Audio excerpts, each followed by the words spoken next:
What's the worst thing a doctor has ever said to you? It was to my husband. I was in the room. I'm not going to figure out what it is. If it was serious, you'd be dead by now. Later, we found out that this doctor was the one that my husband's uncle was seeing before he was diagnosed with colon cancer. By the time another doctor found it, it was too late. He said there was no way it should have been missed. The cancer I had has a 90% mortality rate. I ended up not having that cancer. When I was 19, my primary care doctor male told me he could do a pap smear for me at my physical. When I told him I already had a gynecologist, he said I can do it professionally or personally. Needless to say, I never saw him again and reported him. Welp, looks like you're probably going to go blind. While I have visions of myself walking about tapping a white cane in front of me, he blithely adds, but don't worry about it. Corneal transplants are 99% effective. You'll be fine.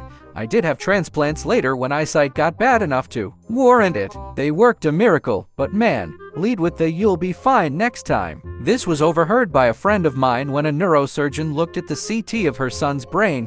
There's no point in doing this one. This kid is done. I'm out of here. The good news is another neurosurgeon did the surgery and the kid, now about 40, is perfectly fine today. Another story I heard while working in a hospital, but cannot verify. A guy was gravely injured due to being shot in the face. There was no chance of recovery and he was expected to die within a very short period of time. An intern walks in the room and says, "Is this the guy we are going to harvest the kidneys from?" The doomed patient was reported to have reacted by briefly bolting up into a sitting position. I hope it is not true, but they did get the kidneys. 3 years ago, I went for an eye test. The optician gave me a note and told me to go directly to an eye hospital. I gave the note to reception at the eye hospital. The lady said, "Oh, right, come this way." I was taken right through the waiting room and put in a CT scanner within 20 minutes of arrival. Shortly after, a DR came and said that there is something in the middle of your brain and that an ambulance is going to take me to a neurosurgery specialist hospital.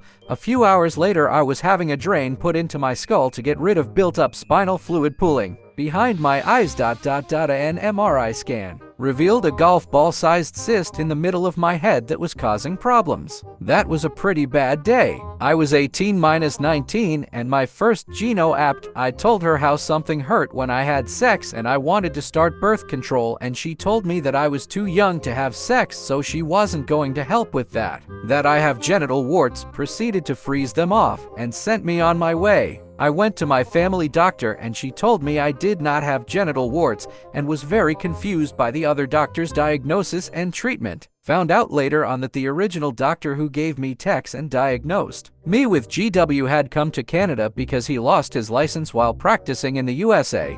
Then shortly after, his clinic was no longer open in my area. My doctor immediately said my symptoms were from an STD, then doubled down saying I was lying about my sexual activity. Like, dude, I'm a grown-ass adult. If I thought I had an STD, I would had said so. I told him I thought I had a kidney infection. He said it didn't make sense. Did all the blood work all negative for STDs? What was it? A damn kidney infection. Although he asked me before I left how I knew it was a kidney infection, I told him I had been watching House M, and the symptoms matched. I was newly clean and had to have most of my teeth pulled. The dental surgeon poked around at my healed-over track marks, then brought all his staff in to look at them. Then he began accusing me of taking cocaine and Xanax the night before and threatening he would put me out because that. I literally did not understand what was happening. It was humiliating on a level I cannot explain. I was already humiliated and embarrassed at the shape of my mouth.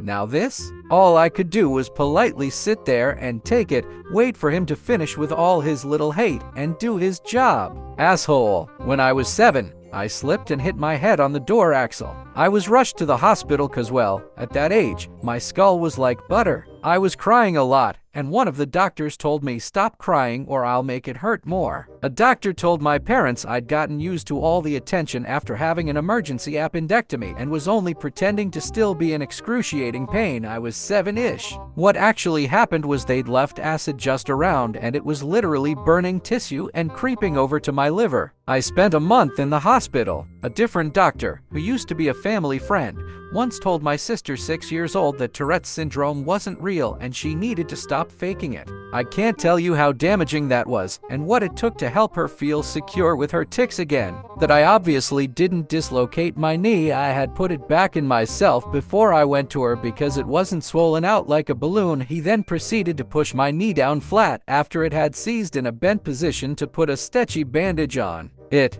I went back 2 days later because I had lost feeling in my toes as the knee had pinched nerves. They did a MRI and I had a complete tear of the ankle, and my bones in the shin bone and femur were bright white from the bone bruises or fractures. I absolutely dislocated me knee and the DR just smashed my knee down and set off Yago basically.